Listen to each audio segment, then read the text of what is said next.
नमस्कार, मी संदीप बेसरकर. वनी न्यूज 24 या मराठी न्यूज चॅनलमध्ये सर्व प्रेक्षकांचे स्वागत करतो. वनी विधानसभा मतदारसंघातील शेतकरी, शेतमजूर, महिला, बेरोजगार युवक, व्यापारी आणि सर्वसामान्य नागरिकांच्या प्रश्नाकडे शासन व प्रशासनाने सातत्याने केलेल्या दुर्लक्षाच्या निषेधार्थ शिवसेना उभाटा बाळासाहेब ठाकरे पक्षाच्या वतीने 1 जुलै 2026 रोजी वनी येथे भव्य जनआक्रोश मोर्चाचे आयोजन करण्यात आले आहे.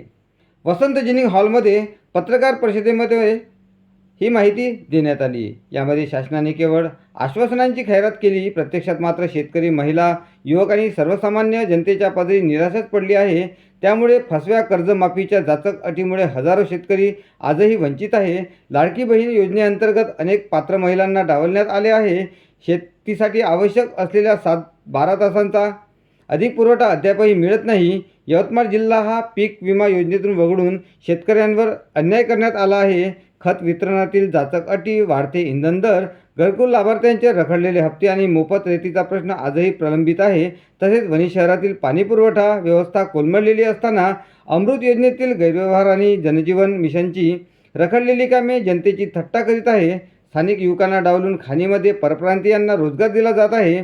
परिसरात ड्रग्ज आणि मादक पदार्थांचे जाळे वाढत असताना प्रशासनाची कारवाई अपुरी ठरत आहे. तसेच वनी चिखलगाव मुकुटबन मार्ग तसेच वरोरा रेल्वे क्रॉसिंग येथे सुरू असलेल्या उड्डाणपूल बांधकामामुळे नागरिकांचे जीवन अक्षरशः धोक्यात आले आहे. सुरक्षित सर्व्हिस रोड नसल्यामुळे दररोज हजारो नागरिक जीव मुठीत धरून प्रवास करीत आहे. अपघात झाल्यानंतर जागे होणाऱ्या प्रशासनाने एखाद्याचा बळी जाण्याची वाट पाहू नये. नागरिकांच्या जीवाशी सुरू असलेला हा निष्काळजीपणाचा खेळ तात्काळ थांबावा, अशा यासह अनेक मागण्यांना घेऊन जनआक्रोश मोर्चाचे आयोजन करण्यात येणार आहे, अशी माहिती पत्रकार परिषदेत आमदार संजय देरकर, जिल्हाप्रमुख संजय निखाडे, गणपत लेरांगे यासह पदाधिकाऱ्यांनी दिली. त्याची माहिती दिली. आपल्याजवळ सगळ्यांजवळ आज प्रेस नोट मिळालेली आहे आणि आम्ही गेल्या विधानसभेपासून प्रत्येक विषयावर शासनाकडे जिथं जिथं शेतकऱ्यावर अन्याय हो, बेरोजगारावर हो, शेतमजुरावर हो, त्या प्रत्येक वेळेस आम्ही शासनाकडे निवेदनं देऊन वेळोवेळी आम्ही डफळे वाजवा किंवा सहपालक मंत्र्याचा घेराव करा असे अनेक आंदोलनं केलं. वेळप्रसंगी आम्ही शिवसेनेचे 12 लोक हे 4 दिवसासाठी जेलात सुद्धा गेलो आणि आता ह्या 1 जुलैला आम्ही हा मोर्चा आयोजित केला आहे आणि पूर्ण ताकदीनं ह्या सरकारच्या विरोधामध्ये सरकारला कुठतरी जाग आली पाहिजे यासाठी आम्ही ह्या 1 जुलैला मोर्चाचं आयोजन केलं आहे. सर्व पत्रकार बंधूंना माझी विनंती आहे की आपण या मोर्चासंबंधी आमच्या या, कारण सर्वसामान्य शेतकऱ्यांसाठी, शेतमजुरांसाठी हा मोर्चा आहे, याची आपण सर्वांनी चांगली प्रसिद्धी द्या आणि आम्हा शिवसेना उद्धव बाळासाहेब ठाकरे पक्षाला सहकार्य करा. जय हिंद, जय महाराष्ट्र. आज आपल्याला फक्त सांगायचं एवढंच होतं की येणाऱ्या 1 तारखेला 1 जुलैला शेतकऱ्याच्या संदर्भात आणि वनी विधानसभेच्या संदर्भात जे काही प्रश्न या ठिकाणी सरकारला आम्हाला मांडायचे आहेत, ते प्रश्न घेऊन आम्ही या 1 तारखेला उपविभागीय अधिकारी यांच्या कार्यालयावर मोर्चा आयोजित केला. सर्व प्रश्न एक सार्वजनिक प्रश्न आहे. आत्ताच आपण आमच्या युवा अधिकाऱ्यांनी वाचून दाखवले. शेतकऱ्याचा प्रश्न आहे, कर्जमाफी आहे, विजेचा प्रश्न आहे, त्याचबरोबर त्या लाडक्या बहिणींना आपण निवडणुकीमध्ये पूर्णतः म्हणजे कुणालाही सोडलं नाही आणि आज त्याच्यावर निर्बंध लावले. अशा परिस्थितीत या बहिणी आमच्यापर्यंत येतात आणि आम्हाला सांगतात की ज्या पद्धतीनं सुरुवातीला आम्हाला जे काही पैसे मिळाले 1500 रुपयेप्रमाणे आता का मिळत नाही. म्हणजे हा एक फंडा त्यांनी वापरला, फक्त निवडणुकीपुरता त्यांनी त्यांचा उपयोग करून घेतला. जवळपास यवतमाळ जिल्ह्यात 65,000 महिला या योजनेतून वगळण्यात आल्या. इतका मोठा फरक, कारण फक्त त्यांचं काम होतं म्हणून त्यांचा उपयोग घेतला आणि नंतर सोडून दिलं. हा काही प्रश्न बरोबर नाही. द्यायचं होतं तर सर्वांना सरसकट दिलं पाहिजे. या संदर्भात आम्ही या ठिकाणी आवाज उठवणार आहोत की गेल्या 3-4 अधिवेशन झाल्या. अधिवेशनात मी पुष्कळ प्रश्न आपल्या या विभागाचे मांडले. प्रत्येक प्रश्नावरती या ठिकाणी आम्ही निदर्शनं केली. आपल्याला माहीतच आहे की या ठिकाणी गुटखा आणि इतर वस्तू ज्या काही मुलांना घातक आहेत, शाळकरी मुलांना घातक आहे, त्या संदर्भात सुद्धा आम्ही आवाज उठवला, प्रश्नसुद्धा मांडला आणि उच्च अधिकाऱ्यांना सुद्धा आम्ही सांगितलं. वारंवार सांगूनसुद्धा या ठिकाणी या गोष्टीवर लक्ष घालण्यात येत नाही. शासनाची कमजोरी दिसत नाही. त्याचप्रमाणे आज या ठिकाणी अतिक्रमणाचा मुद्दा आहे.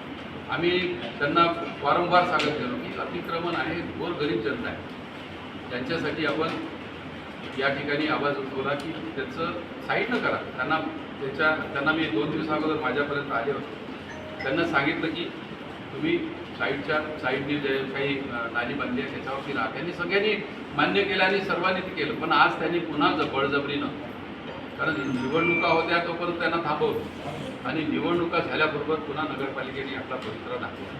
म्हणजे अशा पद्धतीचं गोरगरिबावर जो अन्याय होत आहे.